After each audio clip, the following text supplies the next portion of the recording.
안녕하세요. 오늘 영상은 지온이의 수면교육에 대한 영상이에요. 지금까지 시도했던 수면교육법과 실패했던 이유, 9개월이 넘어서 다시 수면교육을 시작한 이유와 과정, 결과까지 다 정리해봤어요. 제가 음식교육엔 그렇게 심혈을 기울였지만 수면교육에는 크게 신경 쓰지 않았던 이유는 수면교육의 뜻을 잘 이해하지 못하고 있었기 때문이에요. 또 굳이 필요한지 의문이었어서 하지 않았었다면 지온이를 수면교육하면서 느낀 건 수면교육이 필요 없을 정도로 잠에 대해 하나도 속 썩이지 않는 아이 빼고는 수면교육은 필수다라는 것이 제가 잘못 알고 있던 수면교육의 뜻은 수면교육은 즉 분리수면이라고 생각했었어요. 일단 저는 아기가 필요로 할 때 방을 왔다 갔다 할 자신이 없었기 때문에 수면교육은 제 할 일이 아니라고 생각했어요. 또 지온이는 신생아 때 아주 잘 자던 친구였고 통잠은 50일부터 잤던 아기라 수면교육은 제 얘기가 아닌 줄 알았어요. 그러던 어느 날 1차 위기가 찾아왔죠. 그 유명한 4개월 잠탱. 그 전까진 본인 침대에서 혼자 잘 자던 애가 계속 새벽에도 칭얼대면서 저를 찾았고 한 달이 넘게 아기 침대에서 같이 쪼그려 자다가 결국 어른 침대에서 같이 자게 됐어요. 중간에 한 번씩 깨긴 했지만 어른 침대에서 같이 잘 땐 또 잘 자는 것 같았어요. 그렇게 한 달, 2달이 지나고 6개월부터 분리불안이 시작된다고 애착이 형성되는 만 3세까지 수면교육을 추천하지 않는다는 얘기를 들어서 만 3살까지는 수면교육을 안 하는 게 맞는 줄 알았어요. 옆에서 아기랑 자면 또 너무 귀엽고 이쁘기도 했지만 아기의 움직임도 많아지고 차지하는 면적도 넓어지고 아기가 불편하지 않게 제가 계속 움직여주다 보니까 저는 당연히 제대로 잔 적이 없었고 제 수면의 질은 날로 갈수록 떨어졌죠. 그러던 7개월쯤 2차 위기가 찾아왔어요. 보통 제가 옆에 있으니까 중간에 깨서 토닥이면 달래졌는데 어떻게 해도 절대 안 달래지던 때가 왔어요. 처음엔 이하리인가 보다 하고 버텼고 원더윅스인가 보다 하고 버텼지만 몇 주가 흘러도 나아지기는커녕 재우는 데에도 너무너무 어려웠고 겨우 재웠어도 엄청 작은 소리에도 깨서 엄청 울고 새벽에도 계속 울고 그렇지만 3, 4시에 완전히 깨고 그리고 낮잠도 잘 못 자고 정말 이유를 알고 싶었죠. 8개월 때 잠탱이 또 온다지만 이건 단순 잠탱을 넘어서는 것 같았어요. 처음부터 안 잤던 애도 아니고 잠이 없는 애도 아닌데 아기가 못 자니까 저도 똑같이 못 자고 아기가 잘 시간만 되면 또 못 잘 것 같아서 예민해지고 2달이 넘게 그런 상태가 이어지니 정말 말 그대로 미쳐버린 줄 알았습니다. 애가 잠드는 게 힘들 때 틈틈이 수면에 대한 정보를 찾아봤고 깨어있는 시간을 조금 줄이니 아주 조금 나아졌습니다. 하지만 전반적으로는 잠드는 상태가 갈수록 안 좋아졌고 며칠 내내 잠드는데 2시간, 새벽에 2시간 정도 울고 이대로는 안 되겠다 싶어서 제가 10만 원 정도 하는 수면교육 자료를 구매를 했어요. 사실 최후의 방법으로 수면교육 전문 컨설팅을 받아보자 했지만 대기 자체가 2달이 넘었고 급한 대로 읽기 자료를 구매했던 거죠. 50페이지 정도 되는 읽기 자료를 정말 동아줄처럼 찬찬히 읽고 실행을 했어요. 그리고 놀랍게 16일차가 된 지금 성공이라고 말할 수 있을 정도로 지온이의 수면 패턴이 잡히게 됐어요. 우선 수면교육 16일차 때 찍은 영상을 공유할게요.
사실 수면 교육을 하지 않았다고 했지만 아예 안 한 건 아니었어요.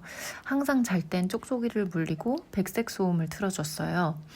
하지만 지금까지 실패했던 수면 교육의 가장 큰 이유를 생각해보면 일관성이었던 것 같아요. 생후 2, 3개월까지는 좁쌀이불 쪽쪽이 쉬소리로 잠드는 게 가능했고 4개월쯤부터 안아서 재우던 안누법이 통했고 그쯤 시도한 퍼버법은 했다 안 했다 해서 완전한 실패로 돌아갔어요. 지훈이는 4개월부터 잠드는 게 힘들었는데 그 시기가 4개월 잠퇴행도 있었지만 그때부터 가끔 아이돌봄 선생님도 오시면서 지훈이의 할머니 집과 지훈이가 아기 때부터 지내던 공간을 오가면서 양육 방식에 대한 일관성이 완전히 틀어진 것 같아요.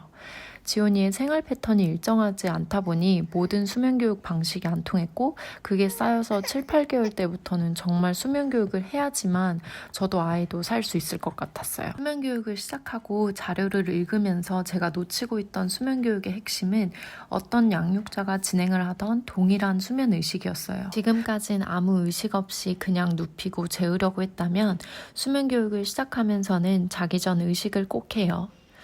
보시다시피 첫날엔 20분 정도 울었지만 이틀째부터는 적응을 하기 시작해서 지금은 눕혀놓고 인사하고 나와도 하나도 울지 않았어요. 아직 일어날 땐 칭얼대긴 하지만 어떤 날들은 일어나서 울지도 않고 혼자 옹알이를 하면서 놀고 있기도 해요. 그리고 아기가 깨어있는 시간을 잘 계산하는 것이었어요. 개월수가 높아질수록 아기가 전보다 더 오래 깨어있겠거니 해서 아기를 안 재우려고 했던 것도 저의 정말 큰 실수였어요. 양육자가 잠에 있어서 아기의 특성도 잘 파악해야 되고 아기가 깨어있는 시간이 지나면 시간을 정해 재우는 것도 중요하다는 걸 알게 됐어요. 그 패턴이 무너지면 아기가 피곤해서 더 잠들지 못하고 그럼 더 자주 깨고 충분하게 못 자고 그렇게 악순환이 시작되는 거죠. 그리고 제가 인지하지 못했던 마지막 포인트는 위험 상황이 아니면 아기를 내버려 둔다는 것이었어요. 수면 교육을 하기 전에 저는 아이가 누워서만 자게 하려고 뒤집거나 앉으면 계속 억지로 눕혀서 재웠었어요. 그리고 더 빨리 잠들게 도와주려고 쪽쪽이도 같이 물렸어요. 그러니 제가 계속 옆에 있었고 아기는 계속 움직이고 싶어서 더 안 자고 그러다가 낮잠 시간을 통으로 날린 적도 수없이 많았죠. 수면 교육을 하면서 아기가 자는 공간에 위험한 것들을 치우고 정말 위험한 상황이 아니면 어떤 자세로 잠이 들어도 내버려 두라는 것이었어요. 그렇게 해봤더니 오히려 아기가 쪽쪽이를 자연스럽게 끊게 되었고 처음엔 이렇게 자도 괜찮은지 걱정됐지만 오히려 본인이 자유롭게 움직이고 본인이 편한 자세를 찾아가는 것 같아서 잠에 더 잘 들게 되더라고요. 그렇게 지훈이는 수면 교육을 시작한 지 약 한 달 정도가 되었고 저 또한 제 침대에서 편하게 잘 수 있게 된 지 약 한 달이 되었습니다. 지훈이가 커가면서 수면 교육의 방법은 조금씩 달라질 수는 있겠지만 그래도 큰 틀은 비슷한 것 같더라고요. 저는 앞으로 수면 교육을 꾸준히 이어갈 예정이고 혹시 지훈이가 커가면서 달라진 수면 패턴이 있다면 관련 영상으로 다시 돌아올게요. 감사합니다.